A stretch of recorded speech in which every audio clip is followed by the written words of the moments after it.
The gun went off at 4:17 a.m. and the wrong person hit the floor. Appa! The scream tore out of a 5-year-old's throat in a Busan apartment 6 hours south. Appa Iorona! Wake up! But Park Joon-ho wasn't waking up. Not from this. And 200 miles north, in a house on a hill in Seoul, Damien sat straight up in bed with his phone already ringing in his hand and his father's name on the screen and the cold, sick knowing in his stomach that whatever came next was going to change everything again. Dad! Get downstairs. Now! What happened? Now, son. Welcome back to Black Silk Stories, where the lies run deep, the love runs deeper, and nobody walks away clean.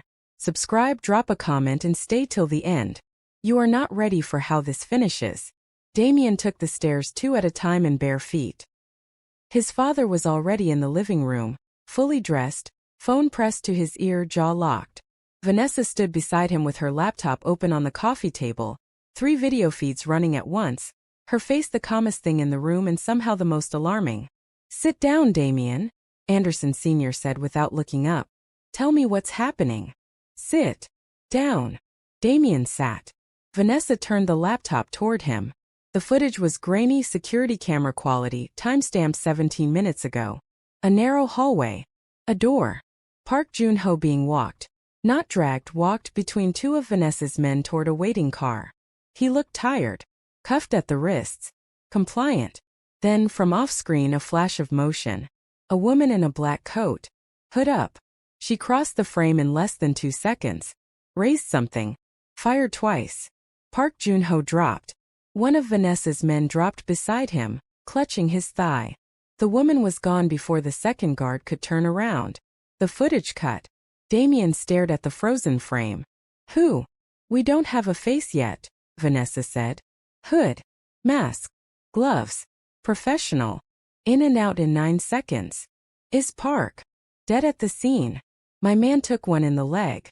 He's stable. He'll be fine. Damien dragged a hand down his face. Where is Chron right now? Hotel suite. 2 of my people on the door. She hasn't left the room since I dropped her off at 3. Could she have? No. She's been on camera the whole time. Then who? Anderson Sr. finally lowered the phone. That, he said, is the question. He sat down across from his son. His face had gone gray under the lamplight, and for the first time tonight, he looked exactly 65 years old. Damien, there's something I need to tell you. I was going to tell you over breakfast. We don't have time for breakfast anymore. Dad, your mother. The room shifted. What about her? She didn't die of an illness. Damien went very still. She was killed, son. 3 days after she left you at my door. By her own family. Because she refused to abort you, and she refused to give you up to them, and she refused to marry the man they had chosen for her. Damien didn't move. Her family is one of the oldest Chaebol bloodlines in Korea. The Seo family. Old money. Old grudges. Older than this country's democracy. Anderson Sr.'s voice didn't shake. He had clearly rehearsed this moment for 35 years. Your mother's name was Seo Min-ji. She was the youngest daughter. They told the world she died of leukemia. I have spent 35 years and $400 million proving otherwise. Dad. They never knew where the baby went. She protected you even at the end. She used a friend's name on the hospital records. She died with my name on her lips and yours on a piece of paper in her hand. Damien's throat worked. Why are you telling me this now? Because. Anderson Sr. looked at the laptop screen. At the woman in the black coat. The Seo family found out 6 weeks ago that you exist. The room tilted. How? Chron. Vanessa stepped in quietly. Park Joon-ho wasn't just running a con on the Anderson estate. He was selling information. To the highest bidder. And 6 weeks ago, a representative of the Seo family bought it. Bought what? You. Your existence. Your DNA. Your address. Damien stood up. He sat back down. They sent someone tonight, he said slowly, to kill Park before he could talk. Because Park knew their name was attached. Yes, his father said. Which means, Vanessa said gently, that they don't just want to silence Park. They want to finish what they started 35 years ago. Damien looked at his father.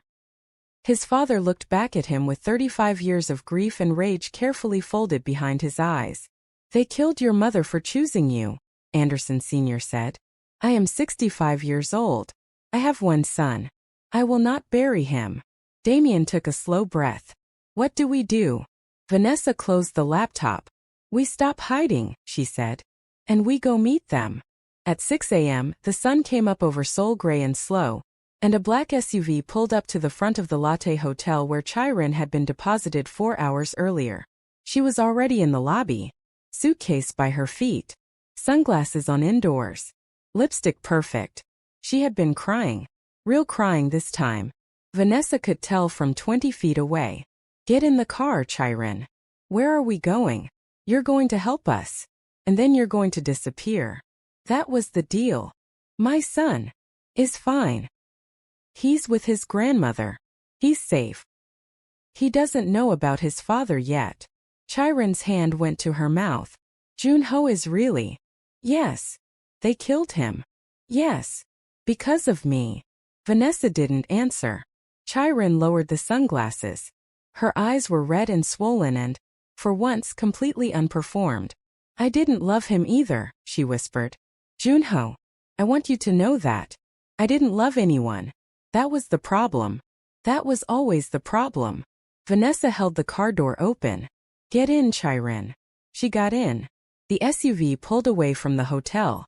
In the back seat, Chron looked at the woman who had outplayed her at every turn for 4 months and finally, asked the question she had been afraid to ask all night. Why are you helping me? I'm not helping you, Vanessa said. I'm using you. There's a difference. For what? Vanessa turned in her seat. You're going to make a phone call, she said. To the woman who paid Park Junho 6 weeks ago. The one whose voice is on the recording you don't know I have. The Seo family contact. Chron went pale. You know about her. I know everything about her, Chron. I've known for 3 weeks. What I don't know is what she looks like, where she lives, and how high up the family she actually is. You're going to find out for me. And if I refuse? Vanessa smiled. Small. Tired. Not unkind. Then your son's school stops being paid for at noon today. And the foundation that was going to send him to university disappears. And the warm bed he is sleeping in right now becomes a cold one by Friday. Chron closed her eyes. You're cruel. No, Vanessa said. I'm exact. There's a difference. The SUV merged onto the expressway. Chron pulled out her phone. The meeting was set for 11 a.m. at a tea house in Insadong owned by a woman who did not technically exist on any business registry in Korea. Vanessa walked in first, 10 minutes early, dressed in a charcoal suit that cost more than most people's cars and carrying nothing but a small leather portfolio. She sat at the corner table. Ordered green tea. Did not drink it. At 10:58 Chron came in. She sat across from Vanessa and did not look at her. At 11:02, an older woman walked through the door. She was small. Maybe 60. Silver hair pinned back. Wearing a charcoal hanbok cut coat over a black turtleneck, pearls at her throat, a single jade ring on her right hand. Her face was unlined in the way that only money and discipline could keep a face unlined. She sat down without being invited. Chirona. Her voice was warm. Almost grandmotherly. You look terrible, sweetheart. Seo Sajangnam. The woman waved a hand. No titles today. We are family after all. Her eyes slid sideways to Vanessa for the first time. They lingered. And who is this? My lawyer, Chron said. Your lawyer is a black American woman. In Insadong. At 7 hours' notice. My lawyer is the best in Seoul, Chron said. Which is why I called her. The older woman smiled. How modern of you. Vanessa didn't smile back. She slid the leather portfolio across the table. Mrs. Seo. That is not my name. Mrs. Seo Hai-won. Aunt of the late Seo Minji. Currently the second eldest surviving member of the Seo Family Council. Net worth approximately $1.4 billion US. Authorized signatory on the family's private holdings since 1987. Vanessa's voice didn't rise. Did I miss anything? The older woman's smile didn't move. But her eyes did. You are very well informed, young lady. I am paid to be. By whom? By the son of your niece. A pause. A long one. Mrs. Seo set her teacup down very carefully. I see. Park Jun-ho is dead, Vanessa said. Your shooter was clean, but she was not invisible. We have her on 6 different cameras between the holding location and the subway station at Yaksu. We have a partial print from the door handle. We have the brand of the gloves and the receipt that bought them, paid in cash at a department store you own 41% of.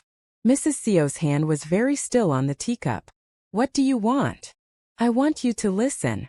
I am listening. Vanessa leaned forward. 35 years ago, your family killed a 23-year-old woman because she refused to do what you told her. You buried her under a fake diagnosis.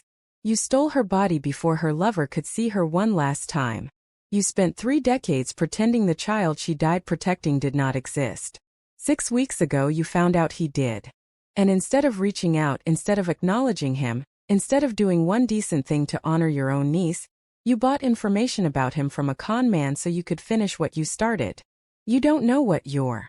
I have the wire transfer, Mrs. Seo. I have the bank. I have the account. I have the screenshots of the email you sent from a phone you thought was untraceable from a cafe in Cheongdam at 3:42 p.m. on a Tuesday. I have everything. The older woman's mouth thinned. Then why are we sitting here? Because my client doesn't want a war. Your client?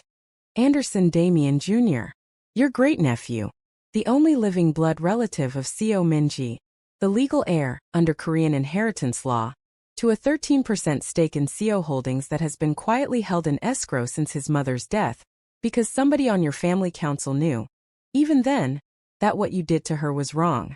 Mrs. Seo closed her eyes. That account was opened by your late husband 3 weeks before he died. In his own handwriting. We have the original document. He never told me. No. He didn't. Silence. Mrs. Seo opened her eyes. They were wet. Vanessa noted the tears without reacting to them. She had learned in this family business that tears meant nothing on their own. What does he want? The older woman finally said. Your client. Vanessa slid a single sheet of paper across the table. 1.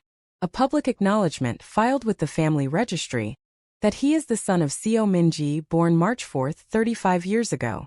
2. A formal apology signed by the council for the death of his mother and the 35 years of erasure that followed. 3. The 13% stake released from escrow in his name immediately. That's not possible. The council will never. 4. Vanessa's voice didn't rise. You will personally retire from the council by the end of this fiscal quarter. You will turn yourself into the prosecutor's office for the murder of Park Jun-ho. You will plead guilty. You will serve no less than 15 years. Mrs. Seo laughed. It was a short, ugly sound. And in exchange for that, dear, what does the prodigal grandson offer? In exchange, Vanessa said, he will not release the file on his mother's murder. He will not release the file on the disappearance of her body. He will not release the file on the 2 other women your family disappeared between 1987 and 1994, the youngest of whom was 19, all of whom we have located and whose families we have already spoken to. The tea house went very quiet. Mrs. Seo's hand had begun to tremble. You have been busy. I have had 3 weeks. And if I refuse? Vanessa stood up, smoothed her jacket. Then by 6 p.m. tonight, every file we have is in the hands of the Seoul Central District Prosecutor's Office, 3 international newspapers, and the Seo family's largest institutional investor, who, as I'm sure you know, has been looking for an excuse to dump your stock for 2 years. Mrs. Seo did not respond. Vanessa picked up her portfolio. You have until 5 p.m., Mrs. Seo. My client is willing to be merciful. He is not willing to be patient. She turned to go. Wait. Vanessa paused. The old woman was looking at the table now. Not at her. At the table. At the steam rising from a teacup she would not drink. I want to meet him, she said quietly. Just once. Before. Vanessa considered her for a long moment. I'll ask him. Tell him. Mrs. Seo's voice cracked just once and then steadied. Tell him his mother used to hum a song when she was happy. Mokpo's tears. The old one. Not the remake. Tell him that. So he knows I knew her. Vanessa nodded once. I'll tell him. She walked out of the tea house into a cold soul morning, dialed a number, and spoke 3 words into the phone. It's done. Almost. The meeting happened at 4 p.m. in a private room on the top floor of Anderson Tower. No lawyers. No assistants. No cameras, except the one Vanessa had hidden in a vase of white chrysanthemums, which she had not told anyone about and would not apologize for later. Mrs. Seo Haiwon walked in alone. She had changed clothes. The pearls were gone. She wore a plain black coat and flat shoes, and she looked for the first time like a woman who was 60 years old and tired. Damien stood up when she entered. Anderson Sr. did not. Sit down, Mrs. Seo, the older man said. She sat. For a long moment nobody spoke. Then Damien, tall, calm, hands folded on the table the way his father had taught him to fold them in a negotiation, looked at the woman across from him and said, very quietly, Hello, Imo. Aunt. Mrs. Seo's face crumpled. She put both hands flat on the table and bent her head and made a sound that was not quite a sob but was not anything else either. And for a full minute, nobody in the room moved. When she lifted her head, her makeup was ruined. You look like her, she whispered. Around the mouth. The way you sit. She used to sit like that. I wouldn't know. No. Her voice was raw. No, you wouldn't. Because of us. Damien didn't answer. Anderson Sr. spoke instead. Mrs. Seo, you have 1 hour. Say what you came to say. She nodded. She took a slow breath. I was 25 years old when your mother was born, she said to Damien. I held her on the day she came home from the hospital. I taught her how to ride a bicycle. I bought her her first pair of earrings when she turned 13. She called me Imo because she thought my real name was too cold. A small broken laugh. She said Haiwana sounded like a thunderstorm. Damien's jaw tightened. When she came home pregnant, Mrs. Seo continued, I was the first one she told. Before her father. Before her mother. Before anyone. She came to my apartment at 2 in the morning and she sat on my floor and she said, Imo, I'm going to keep him. No matter what they do. I'm going to keep him. Her voice cracked. I told her not to be stupid. I told her the family would never accept a baby with a foreign father. I told her to take care of it quietly and we would never speak of it again. I told her. She stopped. I told her exactly what they told me to tell her. Damien's hands had gone white on the table. You sent her back to them, he said. I sent her back to them. You knew what they would do. I told myself I didn't. Did you? Silence. No, Mrs. Seo whispered. I knew. Anderson Sr. closed his eyes. It was the first time in the year Vanessa had worked for him that she had ever seen him look away from a person who was speaking. My husband, Mrs. Seo continued, found out 3 weeks later what they had done. He found out through the family doctor, who was paid very generously, to sign a death certificate that said acute myeloid leukemia. My husband came home that night and he did not eat dinner and he did not speak to me for 4 days. On the 5th day, he opened a bank account in the name of the child no one was supposed to know existed. He put 13% of his personal CO Holdings shares into it. He wrote a letter. He sealed it. He told me only once, if anything ever happens to me, find the boy. Promise me you will find the boy. She looked at Damien. 3 weeks after that, he died of a heart attack at 58 years old. The doctors said it was natural. I have never believed them. The room was very quiet. I did not look for you, Mrs. Seo said. For 35 years I did not look for you. I told myself you were better off. I told myself you were probably dead. I told myself 100 lies every morning for 35 years. And 6 weeks ago, Damien said softly, Park Joon-ho found you. Yes. And instead of telling the council the truth, you decided to make sure I disappeared again. Yes. Why? She looked at him. Because I was a coward then and I have been a coward every day since, and last night when I heard his voice on the phone laughing about what baby sweetheart, I did not see Park Joon-ho. I saw my brother. I saw my father. I saw every man in our family who has ever laughed about a woman or a child as if they were furniture. And I did the only thing I have ever done well in this family, which is act fast and ask forgiveness later. She put both hands flat on the table again. I will sign your papers. All four. I will retire from the council. I will turn myself in tonight. I will plead guilty tomorrow morning. I will serve whatever sentence the court hands down. Her voice was steady now. But I am asking you, I am begging you, Damiana, for one thing. Not for me. For who? For your mother. He waited. Let me arrange a proper grave for her. With her real name on it. Seominji. Beloved daughter. Beloved sister. Beloved mother of Anderson Damien Jr. Her eyes filled again. Let me put flowers there before I go to prison. Let me apologize to her, out loud in front of you for what I should have stopped. That is all I am asking. Damien looked at his father. His father looked back at him and said nothing, because his father had taught him 20 years ago that some choices a man has to make standing on his own. Damien turned back to his great-aunt. You will arrange the grave, he said. I will be there. So will my father. So will my team. Thank you. I am not finished. She stopped. You will not put your name on the stone. You will not speak at the service. You will stand at the back and you will listen, and you will not cry where anyone can see you. The day belongs to her. Not to you. Mrs. Seo's mouth trembled. Yes. After the service you will turn yourself in. You will not call a press conference. You will not ask for a reduced sentence. You will accept what comes. Yes. And one more thing. Anything. Damien leaned forward. My mother's belongings. Everything you still have. Every photograph. Every notebook. Every piece of clothing your family did not burn.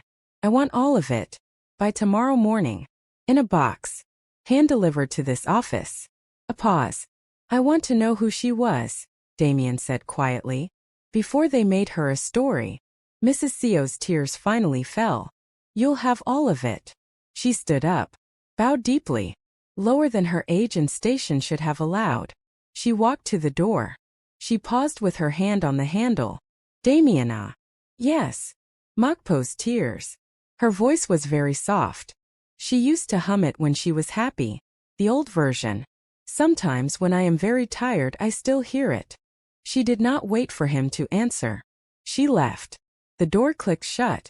Damien sat down very slowly. Anderson Sr. reached across the table and put one hand on his son's shoulder and squeezed, once, and did not let go for a long time.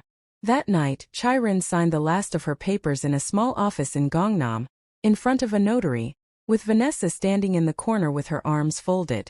She looked smaller than she had 8 months ago at the wedding. Smaller than she had 4 hours ago in the SUV.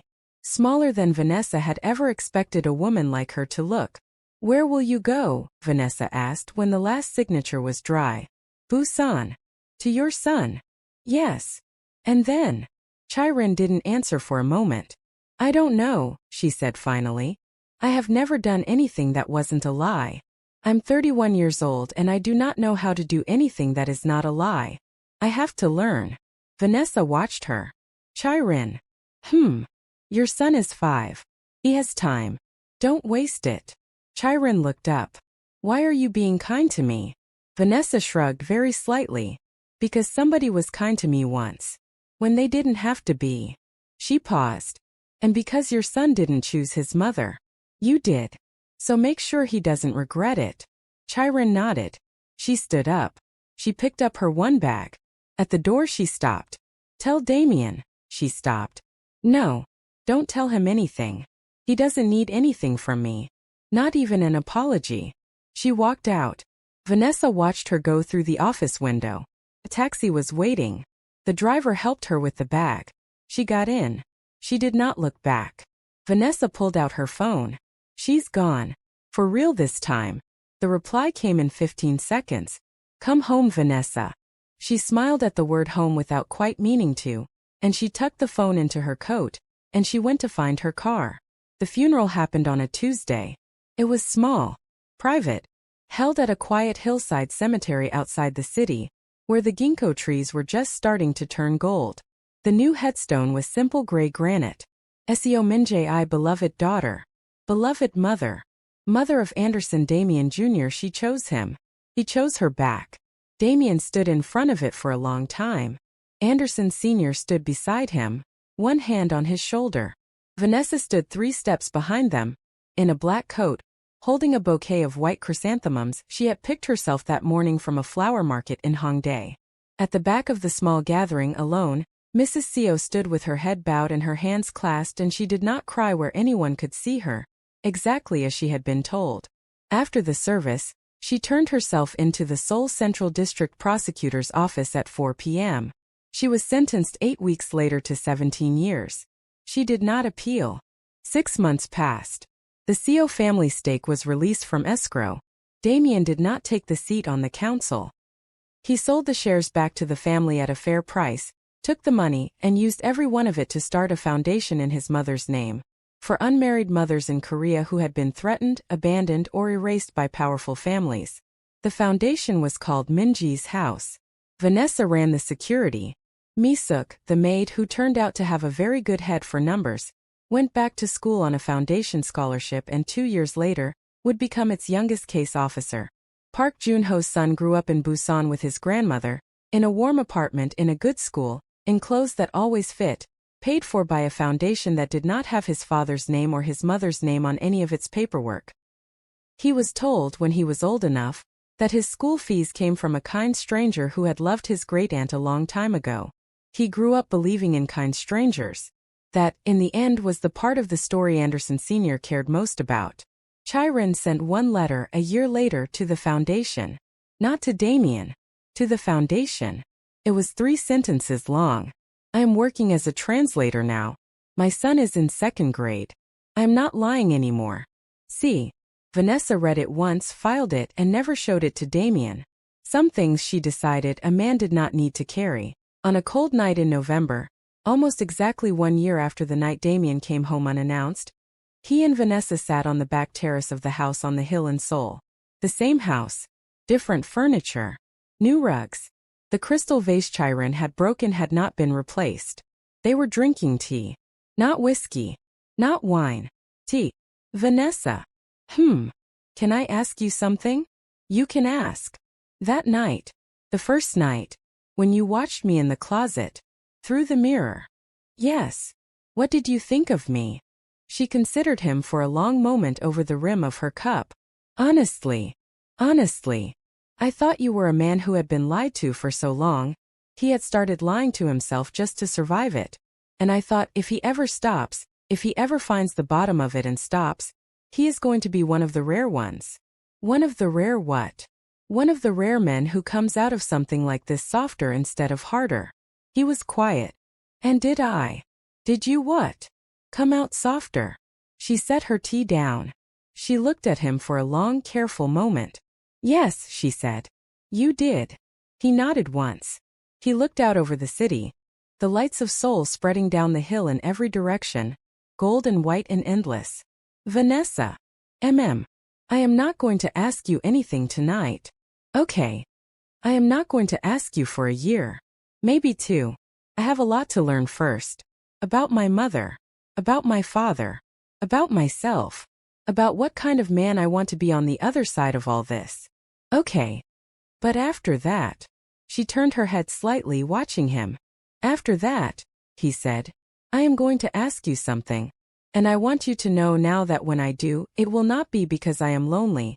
And it will not be because I am grateful. And it will not be because you saved me. Then why will it be? He met her eyes. Because by then, he said, I will have learned how to see you. The way you saw me. When I couldn't see myself. Vanessa didn't answer for a long moment.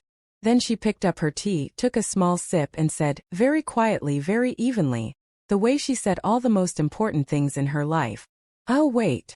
And on a hillside in Seoul, with the lights of the city below them and the ghost of his mother in the wind and his father asleep in the room above and 100 small kindnesses already growing roots in the cracks of what had nearly been a tragedy, Anderson Damien Jr., son of Seo Minji, son of Anderson Damien Sr., once a man who had been used and almost erased, finally fully came home. The story did not end with a wedding. It ended with 2 people who had decided separately and together that they were going to do this right. Which, in the end, is the only kind of love story worth telling. And that is how it ends. Not with a scream, not with a gunshot, but with 2 cups of tea and a promise neither of them had to make out loud. A wife who lied. A father who waited 35 years. A mother who chose her son over her own life. An aunt who finally told the truth. A maid who became a hero. A little boy in Busan who will grow up never knowing how close he came to losing everything. And a quiet woman in a charcoal coat who saw it all coming and stayed anyway. This was He Came Home Unannounced. From the family at Black Silk Stories, where Afro-Korean love, lies, and legacy hit different every single time. If this story moved you, if you cried, if you cheered, if you whispered finally under your breath at any point, do 3 things for us right now. Smash that subscribe button. Drop the word home in the comments so we know you made it to the end. And turn that bell on because the next story drops soon, and trust us, you have not seen anything yet. This is Black Silk Stories. We do not do ordinary love.